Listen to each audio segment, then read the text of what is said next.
bloody hard. That really hurts, that one. 1 for 150. Should get them quite comfortably. So, credit, they bowled well. We batted really badly in the middle order, lower order. So, yeah, that hurts. I mean, what can you do? You've just had a series of batting collapses which have really let you in big moments. Where do you go from here? One just play? Well, back up and play a bit of brand of cricket and actually learn from our mistakes. We didn't learn from probably Trent Bridge when we got bowled out, similar circumstances. So from our point of view, the blokes got to learn. If they don't learn, we'll find blokes that will. Was it a panic situation? Did you think that sort of thing? No, not 1 for 150. We were cruising, weren't we? Give them some credit, they bowled quite well, but some of the shot selection was poor. Did you think you were home nose there for a while, Darren? 1 for 150, I thought we'd get them comfortably. 2 or 3 down. Yeah. Hopefully 1 down. Darren, you've taken the first in the league 3 times now, lost 2 of them. Has the team forgotten how to win the big moments? Yeah, well, it probably looks that way, doesn't it? We've lost clumps of wickets which have really hurt us, full stop. So I think the bowlers have done a really good job throughout the series to actually get the wickets we needed to get.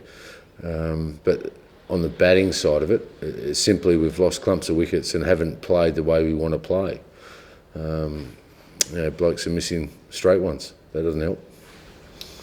Darren, when you see things turning against you like that quite quickly, do you communicate anything in particular to the incoming batsman that just sort of due to come in? Yeah, play straight. Pretty simple game, complicated by too many people. Darren, is there enough depth, I suppose, of talent that you can be confident that by replacing guys you can improve performance when it comes to that? Like, is there enough talent below? I look on the positive side, and I always look at the positive side, full stop. So yes, I do believe that. What they've got to do is actually learn the game very quickly, and we've said that a few times, I suppose, about learning the game.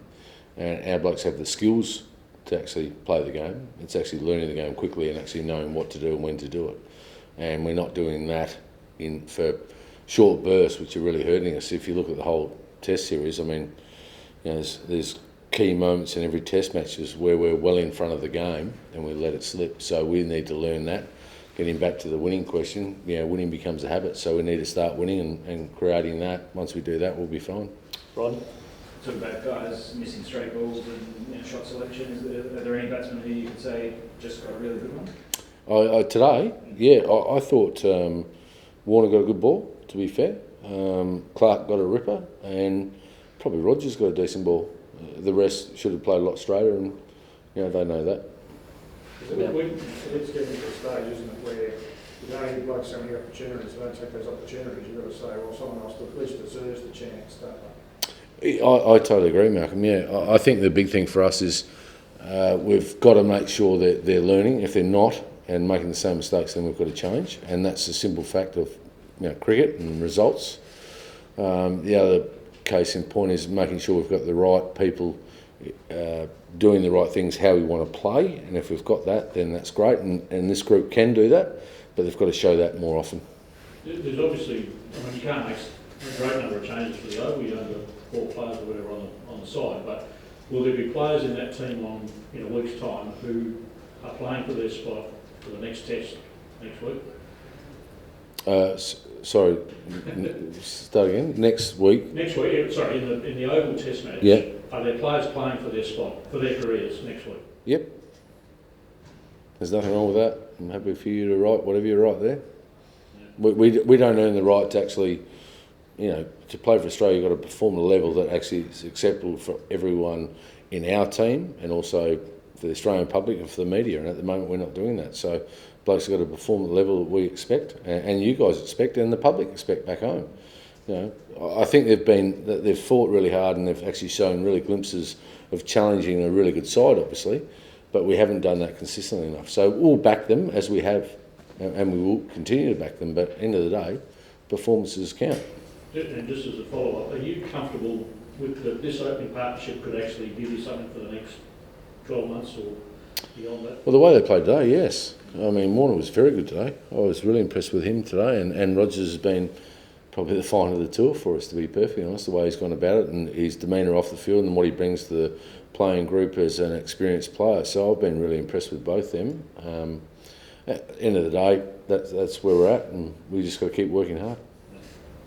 How will you sort of structure, I suppose, when you do get when this tour finishes? Being able to prepare for the next series with a couple of one-day tours on and that kind of thing. We're not too bad. Yeah, we'll be fine.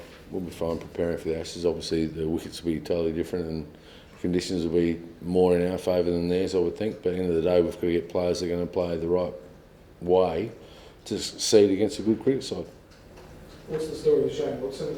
Darren, is he in a position where he could bowl again, or is he going to not bowling for quite a while now? Look, they'll sum that up in the medical staff the next couple of days. I hope he's bowling. That's what he's picking the side to do, bat and bowl.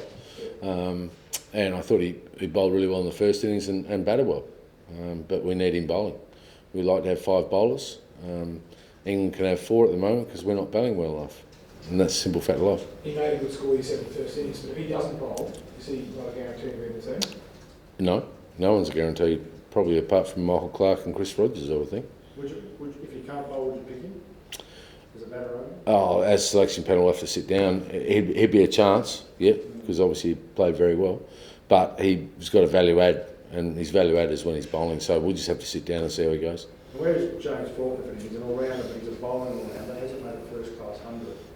Can you bat him any higher than 7? Does he have to bat at 7 and head and go up if you pick him? And where does he sit? If he plays, he would probably go that way, I reckon. Yeah. Malcolm? Yeah. He's done everything right, and he's worked hard on his batting, and he's done well on tour games and bowled quite well.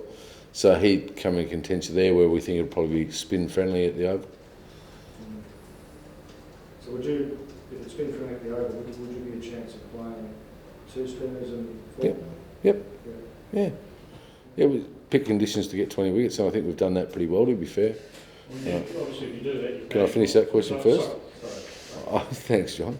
I think we've done that pretty well as selecting sides for each Test match. We pretty much got 20 wickets every game, bar obviously Lords, where we only batted for 55 overs. So I think we've got that balance right.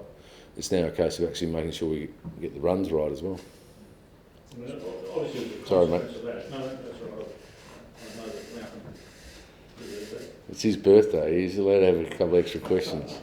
Yeah. How'd you go on your birthday? Yeah, pretty good. I mean, if you do play the 2 spinners and Faulkner, you may be looking at Haddon batting up. Obviously, you've got the batting is the problem. Would you be comfortable if he went to 6 and you loaded it there in the middle? If I think, my own selectors obviously, and Michael's comfortable with that. If we think that's the best way to get 20 wickets, we do it. I think you have to do it. I think you have to play the best side for the conditions that will get you 20 wickets. And the runs, if that means we've got to not play, we play a batter light, so be it.